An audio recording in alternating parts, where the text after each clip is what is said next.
না আমরা কভার করেছি 59টা জেলা আমরা কভার করতে পেরেছি। 5টা জেলা নানান কারণে মিসিং হয়েছে। আর আমি নিজে আরো 3টা ধরেন আমি কভার করতে পারিনি।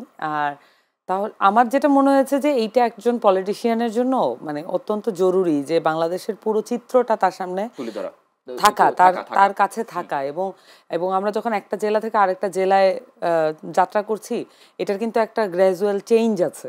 এবং ওই জেলা সম্পর্কে দেখবেন যে আমাদের নেতারা যখন কথা বলেছেন তখন ওই জেলার ইতিহাস, প্রাক্তন ইতিহাস এবং বর্তমান সমস্যা এগুলো তুলে ধরে কথা বলেছেন এবং সেটাকে আমরা কানেক্ট করার চেষ্টা করেছি। এবং এটা নিয়ে কিন্তু আমরা পড়াশোনা করেছি, আমাদের একটা ধরনের স্টাডি আছে। তো এই যে একটা সুযোগ মানে 1 মাসে এই এতগুলো জেলা সম্পর্কে একটা ওভারঅল আইডিয়া পাওয়া, এটা কিন্তু একজন রাজনীতিবিদের জন্য অত্যন্ত সৌভাগ্যের বিষয়। কিন্তু আমরা যখন জেলাগুলোতে গিয়েছি আমরা তখন দেখতে পেয়েছি মানুষ আসলে আমাদের জন্য অপেক্ষা করেছিলেন এবং যারা মাঠে ময়দানে লড়াই করেছেন সেই তরুণরাও ছিলেন এবং সাইডে পিছনে দাঁড়িয়েছিলেন তাদের মা বাবারা এবং দাদারা, নানিরা আমাদেরকে দোয়া করার জন্য।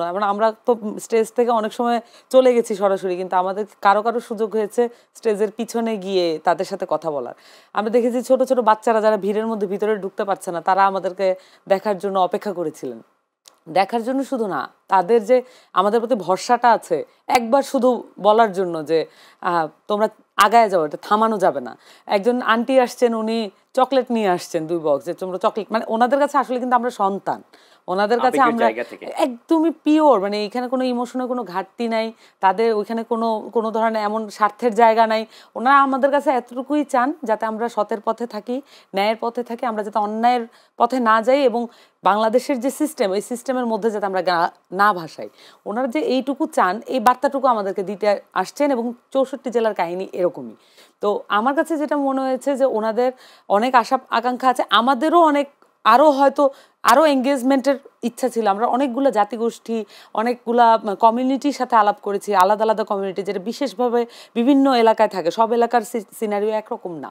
তো আমরা হিন্দু জনগোষ্ঠীর সাথে আলাদা করে আলাপ করেছি, দলিত জনগোষ্ঠীর সাথে আলাদা করে আলাপ করেছি, মারমা জনগোষ্ঠীর সাথে আলাদা করে আলাপ করেছি। এই যে মানে এই যে একটা অ্যামালগামেশন, এই জিনিসটা কিন্তু একটা পলিটিশিয়ানের জন্য শিক্ষণীয় এবং তারা সকলেই আমাদেরকে নানান মাত্রায় রিসিভ করেছে। কিন্তু আমি একটু যোগ করে দিতে চাচ্ছি যে শাহাবুদ্দিন শিকদার বলছিল, তিনি সিনিয়র সাংবাদিক, যে বলছিল যে কিছু ভুল আছে এবং আপনাদের বিভিন্ন সময় বিভিন্ন আপনাদের যে সাংগঠনিক যে জেলাগুলো আছে বিভিন্ন সময় কর্মীদের বিরুদ্ধে বিভিন্ন কথা শোনা যাচ্ছে, সেটি নিয়ে কিন্তু গণমাধ্যমে আসছে এবং লোকমুখে সেগুলো শোনা যাচ্ছে আর কি। এটা নিয়ে আপনাদের করণীয় কি, বা এটাকে আপনি কতটুকু আপনারা সামাল দেওয়ার জন্য চেষ্টা করছেন? এটা কি আপনারা কি মনে করছেন না আপনাদের দলের জন্য এটি হচ্ছে যে বিরূপ মন্তব্য তৈরি হচ্ছে বা এটি মানুষের মধ্যে একটা বিরূপ চিত্র তৈরি হচ্ছে আপনাদের জন্য? সেটা তো হচ্ছে। এখানে 2টা বিষয় বলি। 1 নাম্বার হচ্ছে যে আপনি দেখে থাকবেন যে কয়টা বিষয়ে একদম অভিযোগ এসেছে আমাদের কাছে, শুধুমাত্র গণমাধ্যমের ইস্যু না, গণমাধ্যমে আসলেও আমরা সেটাকে অ্যাকনলেজ করি, আমাদের শৃঙ্খলা কমিটি আলাদাভাবে আছে।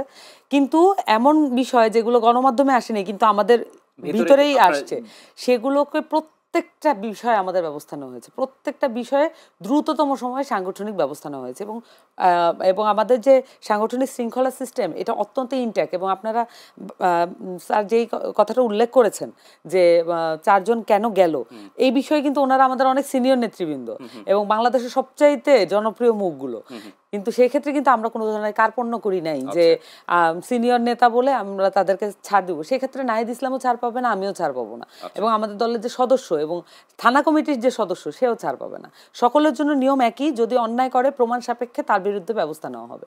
এবং সেই ক্ষেত্রে আরেকটা জিনিস বলে রাখতে হয় যে এটা যেহেতু একটা আপকামিং ফোর্স এবং এটা যেহেতু একটা খুবই সম্ভাবনাময় ফোর্স, আপনাদের সকলের কথাই এটা আমরা বুঝতে পারছি, সেই জায়গা থেকে কিন্তু এই সম্ভাবনাকে নষ্ট করার জন্য অনেকেই আতাত করছে। এবং এস্টাবলিশমেন্টের নানান পক্ষ, ডিজিএফআই থেকে শুরু করে অন্যান্য এজেন্সি, আপনারা জেনে থাকবেন যে কখনোই বাংলাদেশে একটা সম্ভাবনার জায়গা তৈরি হলে তারা ওখানে গিয়ে ওইটাকে নষ্ট করা, ভাগ করার এক ধরনের প্রচেষ্টা করে। এবং এনসিপির মধ্যেও সেই সম্ভাবনা, এই যে এই অ্যাকশনটা, ভাগ করার প্রচেষ্টাটা এটা আছে এবং এখানে নষ্ট করা, মানুষকে চারিত্রিক গুণাবলী তার বিনষ্ট করার একটা প্রচেষ্টা আছে। এটা স্বীকার করে বাকিটা আমাদেরকে একটু দেখতে হবে।